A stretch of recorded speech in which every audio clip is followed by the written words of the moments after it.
라디오 서울 방송 오늘의 미국 듣고 계십니다.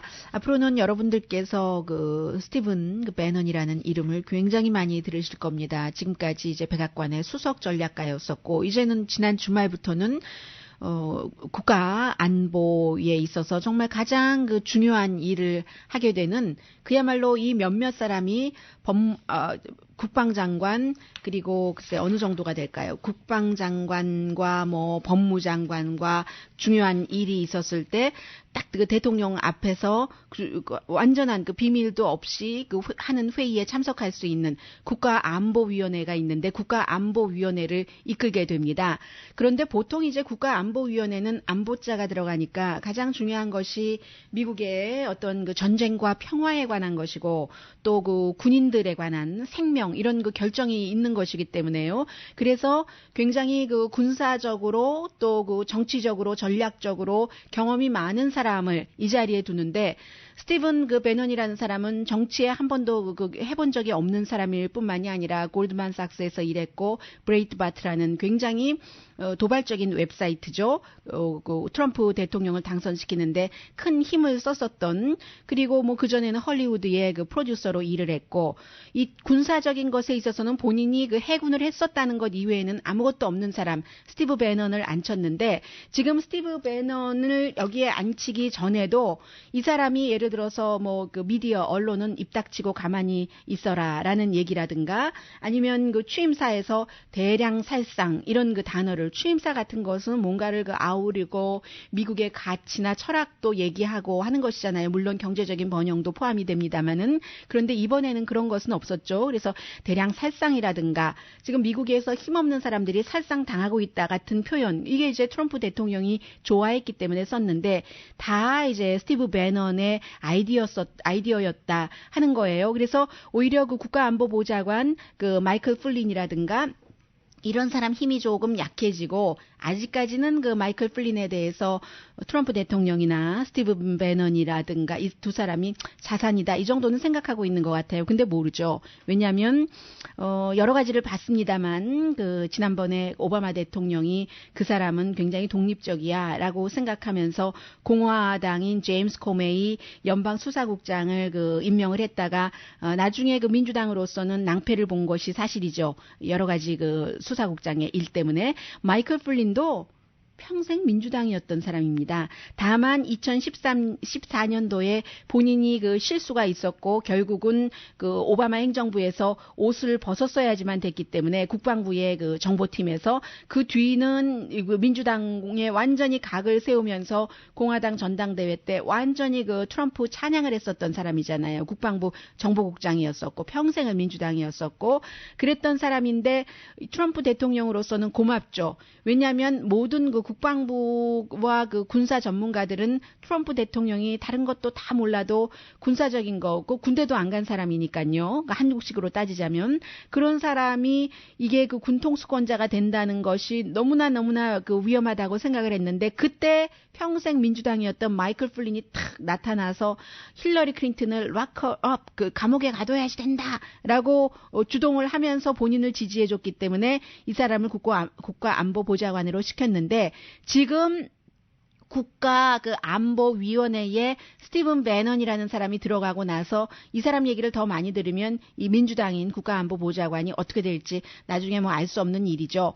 이 레온 파네타 전 그 백악관 비서실장이기도 했고 국방장관, CIA 국장 다 지냈던 사람은 전혀 정치라든가 군사의 경험이 없는 그 스티븐 배넌 같은 사람을 지금 그 국가안보위원회의 수장으로 논다는 것은 이런 일을 여태까지 보지도 못했고 일어나서도 안 되는 일이다라고 주장을 합니다. 어제 잠깐 말씀드렸던 데이빗 엑셀로드라는 오바마 대통령을 대통령 만든 그 사람도 역시 그 국가안보위원회의 회의에 참석을 하긴 했지만, 이 사람은 늘 참석하는 사람이 아니라 어떠한 이슈가 있을 때만 그 참석을 했었다는 거죠. 그런데 트럼프 대통령은 그 배넌이 자신을 대통령을 만들어주는데 너무나 그 큰 기여를 했고, 그리고 워낙 부자라서요. 골드만삭스에서 일 많이 했으니까. 그래서 전혀 그 일자리가 필요한 사람도 아니기 때문에 이 사람이 일을 잘할 거야라고 굉장히 그 믿고 있다는 겁니다. 그런데 오늘 이 사람에 대해서 그 뉴욕타임스가 프레지던트 배넌 이라는 제목으로 사설을 썼어요. 많은 그 대통령들이 대통령들 그 주변에 결정적인 그 역할을 하는 정치 자문이 있었고 뒤에서 정책을 대통령이 아니라 그 사람이 결정을 한다 하는 얘기를 듣는 사람도 있었다고 뉴욕타임스 사설이 지적을 합니다. 칼 로브 같은 사람이죠. 아들 부시 시절에 뭐 딕 모리스 같은 사람도 지적을 합니다. 빌 클린턴 대통령 시절에. 그런데 딕 모리스도 나중에 힐러리 클린턴과의 관계 이런 것들이 나빠지면서 빌 힐러리 클린턴과 원수가 돼서 완전히 이번에 선거할 때는 뭐 뉴욕 포스트 같은데 힐러리 클린턴의 남자들 뭐 찰스 클린턴도 빌 클린턴의 딸이 아니다라는 이런 얘기까지 폭로를 했었던 사람이긴 합니다만은 어쨌든 이런 사람들이 있었다는 것을 얘기를 합니다. 그런데 이 스티브 배넌이 지금 그 트럼프의 사람으로서 이렇게 빨리 자리에 올라서 이렇게 빨리 트럼프가 대통령 돼서 며칠밖에 되지 않았는데 국가를 손상시키는지 상상을 하지 못했었다라고 얘기를 합니다. 원래 그 멕시코에 벽을 세워야 된다고 했었던 사람, 무슬림 입국 금지를 얘기했었던 사람이 배논입니다. 그래서 이제 새로운 행정명령까지 내는데 결정적인 영향력을 미쳤는데 그 스펜갈리라는 말이 있잖아요. 사람의 마음을 잘 조정을 해서 나쁜 것을 하게 할 수 있는 힘을 지닌 사람. 마치 어느 나라에나 이런 게 있어요. 한국에도 지금 대비되기도 하고요. 이 스펜갈리의 역할을 넘어서 지금 배논은 완전히 대통령 역할을, 실제 대통령을 하고 있다고 얘기를 합니다.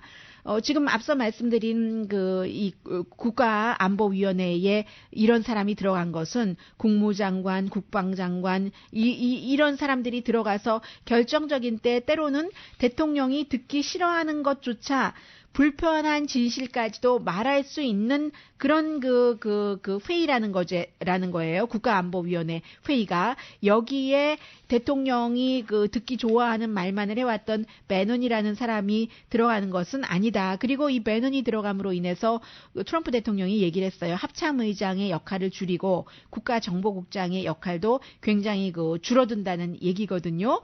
물론 트럼프 대통령으로서는 관료주의가 못마땅하다면서 이렇게 할 수도 새롭게 해보자고 할 수도 있지만 그러나 이것은 아니지. 이 테이블에 누가 앉느냐가 전쟁과 평화 이슈에 결정적인 역할을 하기 때문에 너무나 위험한 얘기라고 얘기를 하고 있고요. 그래서 이 스티브 배넌과 사위인 자레드 쿠슈너가 정말로 중요한 역할을 지금 하게 됐는데 이 두 사람이 아무런 경험이 없는 사람이라는 것이 너무나도 위험하고 배넌의 경우는 트럼프가 선거 캠페인을 하는 내내 맹목적인 애국주의 같은 것을 많이 선거 캠페인 홍보 자료로 내놔서 실제로 여러 가지로 불만과 어려움에 처했었던 백인 남성들이 트럼프에게 투표를 하는데 큰 영향력을 미친 것은 사실이지만 대통령은 그리고 자문을 마음대로 선택할 수 있는 재량권이 있지만